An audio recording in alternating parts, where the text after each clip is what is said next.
Assalamualaikum warahmatullahi wabarakatuh. Salam sejahtera bagi kita semua. Ya ahowu. Perkenalkan, saya Mitra Nika Silaia SSI MSc, dosen pada program studi Ilmu Komputer Fakultas Sains dan Teknologi Universitas Nias Raya. Pada video ini, saya akan menyampaikan unsur pengajaran pada mata kuliah Etika Teknologi Informasi dengan topik Etika Profesi Teknologi Informasi dalam penggunaan data pribadi dan aplikasi digital.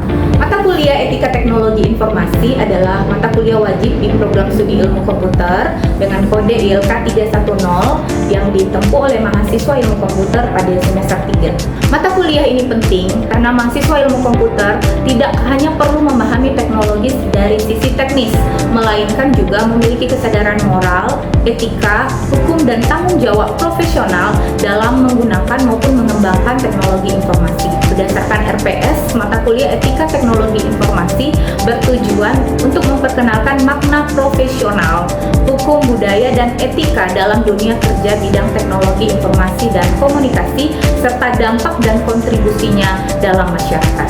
Pada aspek capaian pembelajaran lulusan, mata kuliah ini mendukung pembentukan sikap dan keterampilan mahasiswa, terutama dalam hal nilai moral dan etika, kepatuhan terhadap hukum, tanggung jawab profesional, serta kemampuan mengelola informasi dan data secara bertanggung jawab.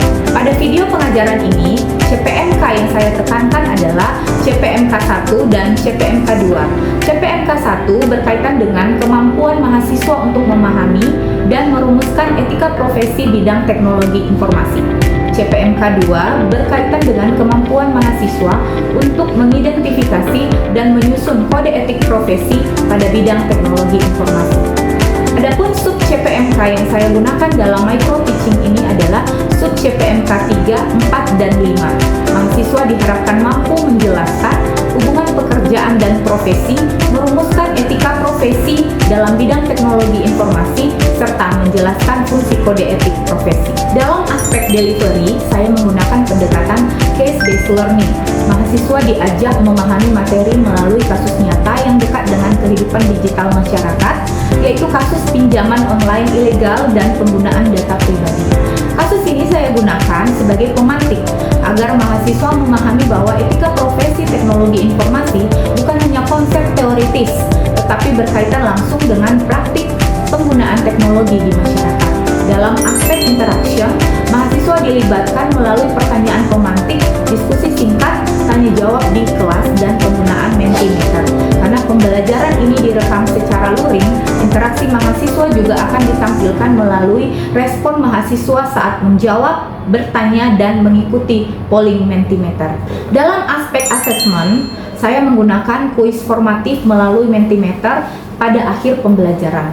Kuis ini bertujuan untuk mengecek pemahaman mahasiswa mengenai prinsip etis dalam penggunaan data pribadi, khususnya bahwa tidak semua data yang dapat diakses oleh aplikasi boleh digunakan secara bebas oleh pengelola aplikasi. Selanjutnya, saya akan menampilkan bagian micro teaching, yaitu simulasi proses pembelajaran luring pada mata kuliah Etika Teknologi Informasi. Oke, selamat pagi semuanya. Hari ini saya melihat kalian sangat segar-segar, sepertinya baru terima kiriman dari orang tua nih. Di awal bulannya. Dari bos. Bos ya. Oke, bukan dari CEO ya. Oke, sebelum kita memulai pembelajaran hari ini, saya mau absen dulu. Apakah semua hadir ya? Kalau saya sebutkan namanya, tolong katakan hadir ya. Ufiana, hadir Bu. Joshua, mau hadir ya? Hadir Bu. Baik, hari ini kita lanjut ke materi selanjutnya di FPS. Di awal pertemuan awal semester kemarin, Ibu sudah mengirimkan FPS dan juga kontrak perkuliahan. Di pertemuan ini kita akan membahas tentang etika profesi teknologi informasi, terutama pada penggunaan data pribadi dan aplikasi digital. Nah, kita mau review dulu nih.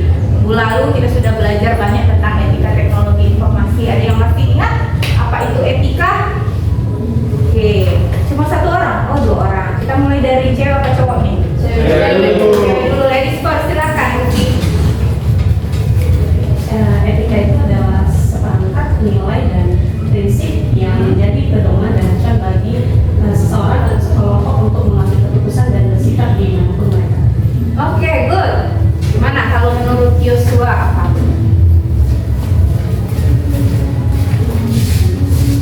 Baik, menurut saya itu merupakan seperangkat ilmu tentang bagaimana hal yang baik maupun yang buruk, yang dimana apa saja tindakan yang bisa dilakukan sebagai itu. Ya, good job ya. Jadi etika itu adalah seperangkat apa tadi? Saya lupa malah. Kalian bilang apa? Nilai, norma, prinsip moral yang fungsinya apa nih? Pengambil keputusan, apalagi kira-kira pedoman. Nah, hari ini kita akan belajar ya tentang bagaimana sih penggunaan data pribadi itu yang sebetulnya ya dan seharusnya. Oke.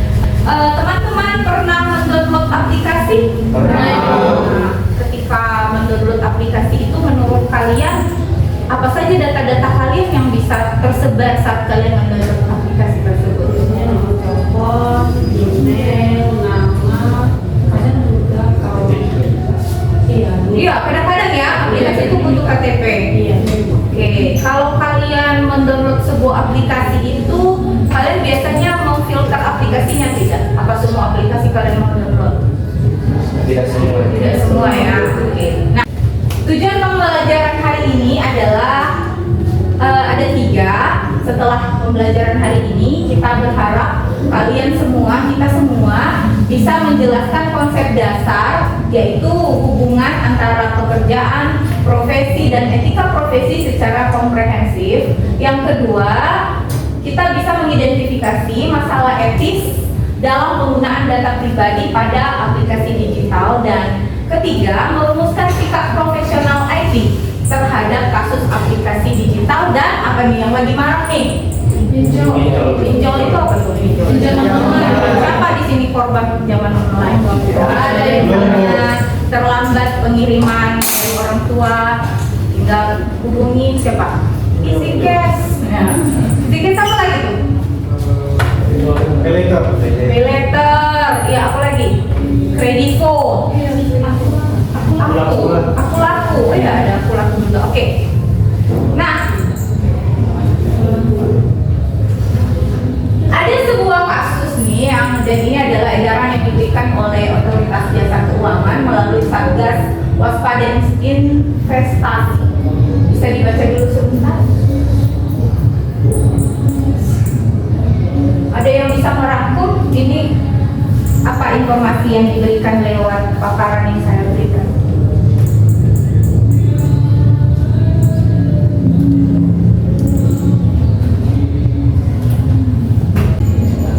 pencegahan. Apa saja informasi yang kalian dapatkan dari data ini? Karakteristik seperti pinjaman tadi yang sangat merugikan.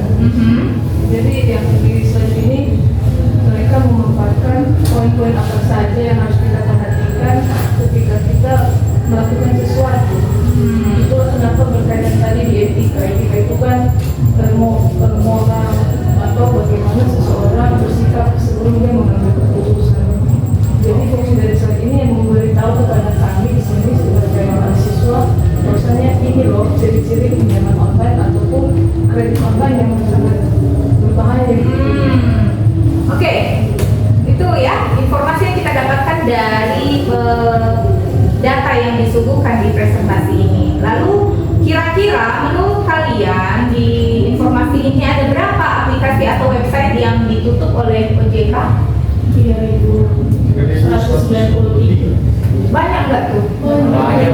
Kurang yang kita tahu hanya sedikit ya. Dan ada kemungkinan ternyata di luar sana banyak sekali aplikasi-aplikasi yang tidak legal ya. Dan semoga kita bukan salah satu yang mendownloadnya dan ya. Nah, menurut kalian, apakah semua data dapat oleh aplikasi boleh digunakan oleh pengelola aplikasi. Menurut kalian, ketika kalian sudah biasanya kalau di handphone itu kan ada izinkannya, apa saja yang boleh kita izinkan untuk diakses oleh aplikasi tersebut. Ada batasan-batasan, ada lokasi, apalagi kamera, mikrofon, apalagi tuh? Panggilan kontak. Daftar kontak, ya, daftar kontak. Jadi menurut kalian nih, apa semua data tersebut karena sudah kita izinkan diakses oleh aplikasi, maka si pengelola aplikasi itu boleh menggunakannya suka-sukanya. Boleh kasih alasan siapa yang mau bicara? Samuel mungkin gimana? Menurut saya tidak, mereka tidak mempunyai mereka melakukan itu. Kenapa? Karena mereka cuma bisa mengakses keperluan saja. Contohnya kita ingin aplikasinya ingin mengakses foto untuk mungkin foto KTP, mungkin cuma saat itu ya. Tidak aplikasi tidak boleh menggunakan aplikasi kamera pada saat dia menggunakan seperti itu. Oke, nah di sini coba kita pikirkan dari 3 sisi. Yang pertama etika dan privasi, yang kedua hukum dan regulasi, yang ketiga tanggung jawab profesional. Dari etika dan etika dan privasi, kenapa mereka tidak boleh menggunakan? Melanggar privasi. Yang kedua hukum dan regulasi, kenapa? Menyebarkan data dan itu melanggar undang-undang ITE ya. Oke, yang ketiga berdasarkan jawab. Ya, kenapa ini? Coba kita baca sama-sama 1, 2, 3. Profesional informasi harus mampu membedakan apa yang bisa dilakukan dan apa yang seharusnya dilakukan. Ya, kita tidak pernah tahu ke depan kalian ini yang akan mendapatkan gelar Eskom akan bekerja di sebuah perusahaan. Ya siapa tahu perusahaan pinjaman online tapi yang legal, ya kan? Nah, ketika kalian bekerja sebagai ahli IT di pengelola aplikasi tersebut, ada tanggung jawab moral, ya, ada tanggung jawab profesional yang harus kalian jaga. Dimana tidak semua bisa dilakukan sekalipun data itu sudah kalian kantongi, bukan berarti harus bisa kalian salah gunakan, itu ya. Nah, coba sekarang teman-teman silakan, di sini ada barcode. Di scan, silakan di scan dan dijawab pertanyaan yang ada di situ.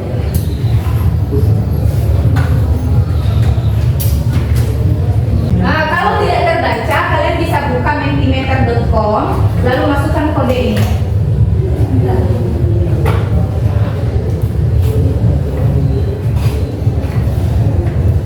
Buka mentimeter.com lalu masukkan kode 8823. Atau boleh salah satu ke depan scan, gak harus itu, silakan.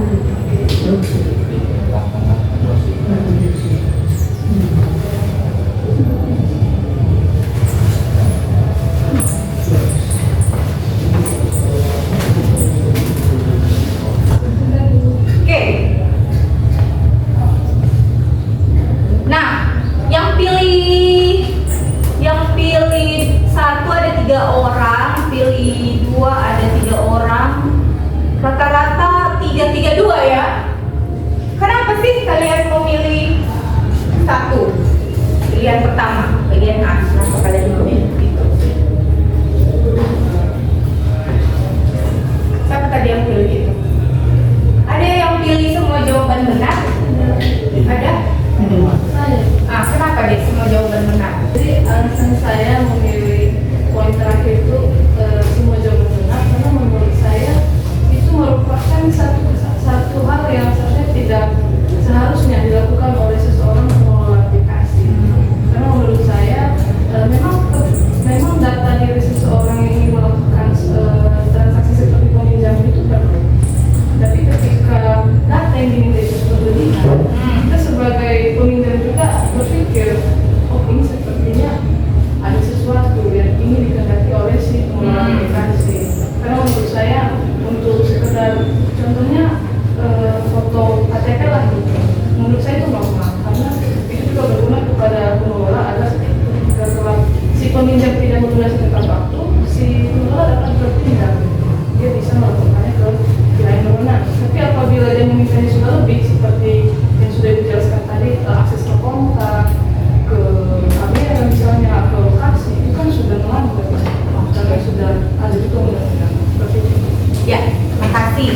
Jadi baik bagian A, B, C itu semua benar ya. Jadi itu adalah masalah etis. Dan itu sangat krusial ya. Semua ini adalah masalah etis utama dalam kasus yang barusan kita baca tadi. Ketika kalian sudah merasa bahwa aplikasi ini kok minta data yang aneh-aneh, kok data saya tiba-tiba muncul di sini, perasaan saya kemarin hanya izinkan aplikasi ini gitu. Kita sudah harus bisa waspada terhadap hal-hal demikian. Oke, kita lanjutkan. Dari analisis yang pertama tadi kita bahas, sekarang kita bisa menyimpulkan bahwa ternyata seorang IT jangan hanya punya kemampuan teknis, ya kan? Seorang IT jangan hanya punya kemampuan teknis. Oh, dia bisa program, oh dia bisa desain, oh dia bisa bikin aplikasi, oh apalagi yang bisa dilakukan oleh seorang IT?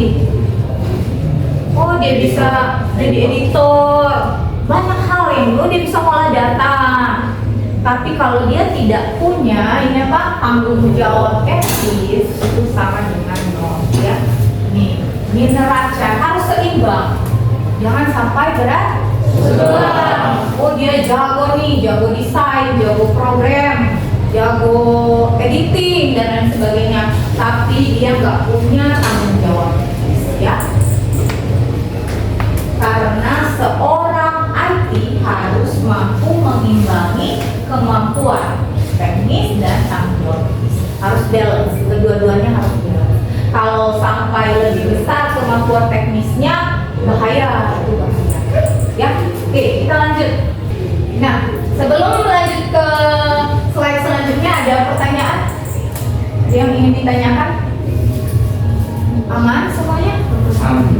Oke ya, jadi simple ya, bahwa kita mungkin ke depan punya gelar Eskom, Mkom, apa lagi?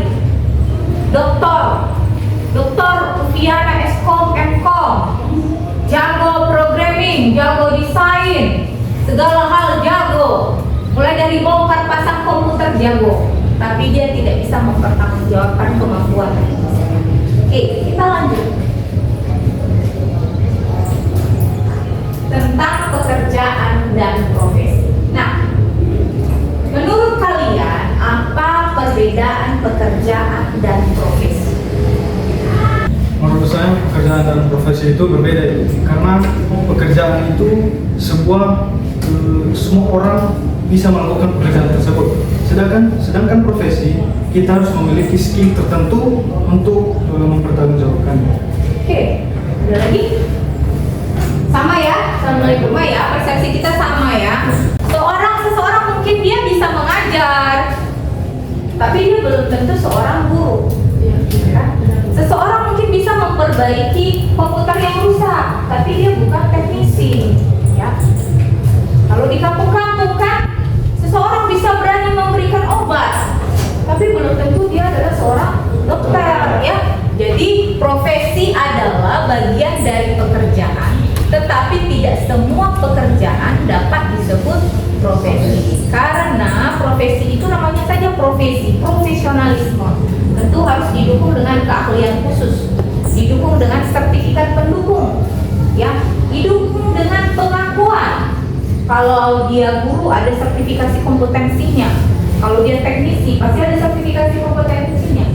Itu juga dengan dokter, dengan bidan, mereka punya sertifikat. Kedua, seorang yang profesional dalam bidangnya, dia tidak menggunakan data tanpa izin, ya.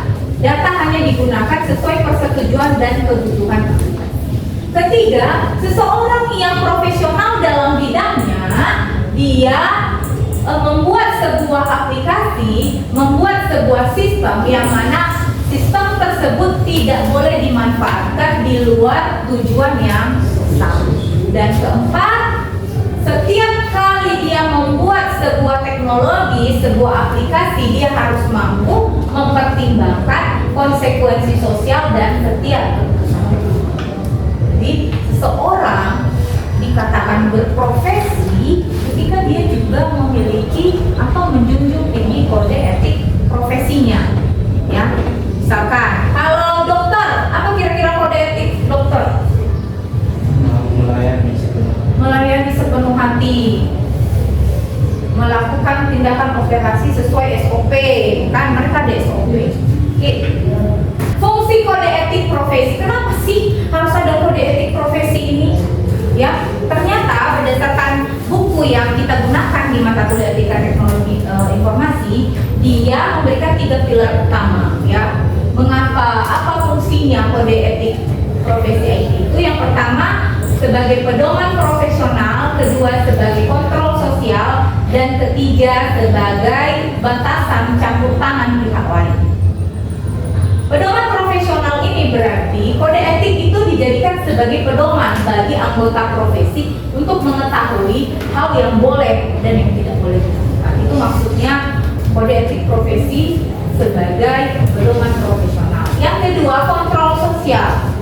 Bagaimana sih dia mengontrol kehidupan sosial di sekitarnya? Kode etik memberi pemahaman kepada masyarakat tentang pentingnya profesi dan memungkinkan adanya pengawasan terhadap pelaksana profesi. Dan ketiga, menjadi batas campur tangan, ya, sehingga tidak ada pihak-pihak eksternal yang ikut campur tangan karena itu di luar batasnya. Tidak mungkin seorang dokter dia ikut campur dengan profesi guru, ya, yang lebih tahu profesi guru ya guru tersebut. Kalau di bidang IT, kalau dia seorang programmer, tidak mungkin sembarangan dia memberikan data kepada pihak desainer. Ada hal-hal yang harus dia batasi. Ya. Lanjut lagi kita brainstorming sikap profesional IT. Kita kembali lagi ke Mentimeter dan isikan satu kata, tuliskan satu kata yang menurut saudara menggambarkan sikap seorang profesional IT. Sikap seorang profesional IT. Satu kata saja.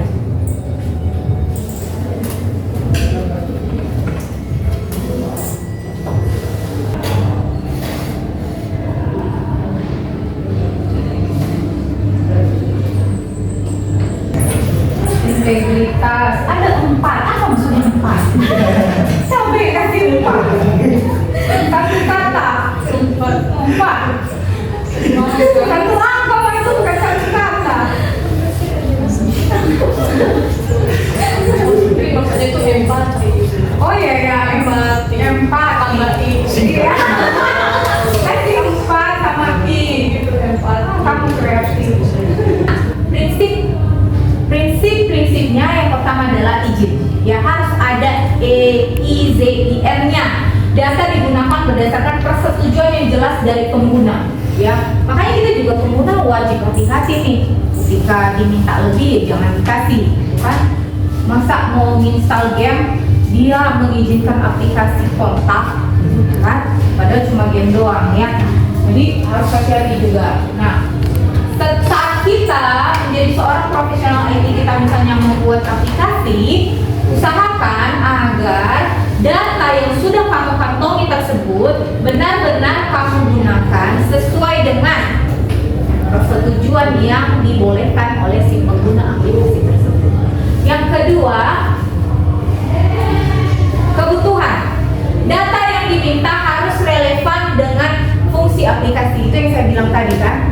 Mau install Alkitab kok harus minta data bank, akun bank katanya. Padahal mau baca Alkitab doang, kan? Mau install apa lagi kira-kira menurut kalian yang sering kalian install? Yang ketika si pembuat aplikasi atau pengelola sistem melakukan atau menyalahgunakan data di luar dari perjanjian tersebut, maka dia bisa kena hukum, dia kena sanksi, ya. Dan prinsip ini wajib.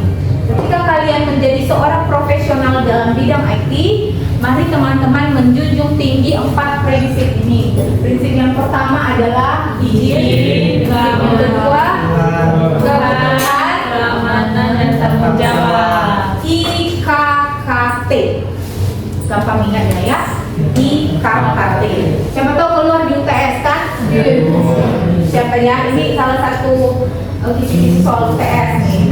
Jelaskan prinsip-prinsip etis dalam mengelola data pribadi. Ingat aja IKKT. Yang I-nya apa? Izin. Oke, mari kita lihat slide selanjutnya. Ini adalah pertanyaan kuis terakhir yang akan melihat seberapa jauh pemahaman kalian dari yang sudah saya jelaskan dari awal hingga akhir. Wow, tepuk tangan dulu. Saya melihat semua menjawab bahwa tidak selalu, karena penggunaan data harus sesuai izin kebutuhan, etika dan hukum. Kalau semua jawab ini, saya melihat bahwa saya berhasil mengajar hari ini.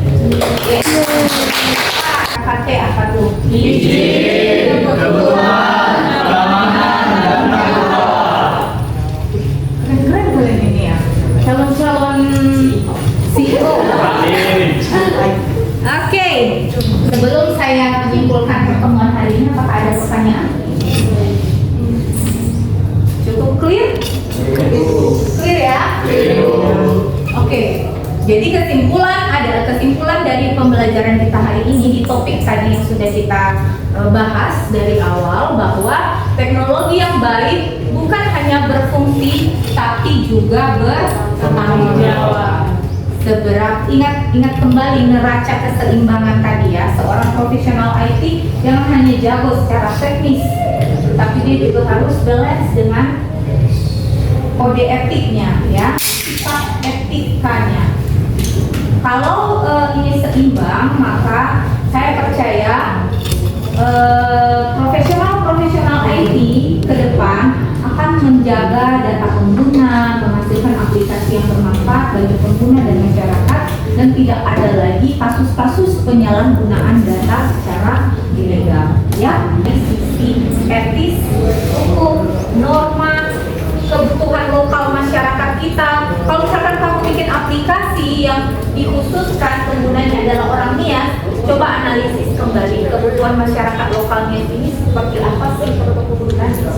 Kalau istilahnya Oya Zintola Baononiha Baoya Zintola Baimanu, jadi dipertimbangkan, itu harus bisa dianalisis secara mendalam. Jangan sampai wah keren banget aplikasimu tapi ditolak sama orang Nias, karena itu bertentangan dengan nilai-nilai lokal di kepulauan ya. Jadi demikian untuk pelajaran kita hari ini, sampai ketemu minggu depan. Semoga apa yang sudah kita pelajari hari ini bisa bermanfaat bagi kita semua, menjadi fondasi bagi kita, terutama kalian para calon-calon profesional IT nanti. Amin. Ya, sampai ketemu minggu depan, tetap semangat ya Hobu. Demikian video unsur pengajaran saya pada mata kuliah Etika Teknologi Informasi. Melalui pembelajaran ini, saya berupaya menunjukkan bahwa proses pembelajaran tidak hanya menekankan penguasaan konsep, tetapi juga keterlibatan mahasiswa di dalam kelas melalui studi kasus, diskusi kelas, tanya jawab, mentimeter, brainstorming, dan kuis formatif. Harapannya, mahasiswa ilmu komputer mampu menjadi calon profesional teknologi informasi yang tidak hanya mampu bersikap secara teknis, tetapi juga bertanggung jawab secara etis, moral, hukum, dan tanggung jawab melalui penguasaan teknologi informasi. Terima kasih. Assalamualaikum warahmatullahi wabarakatuh. Salam sejahtera bagi kita semua. Ya Ahow.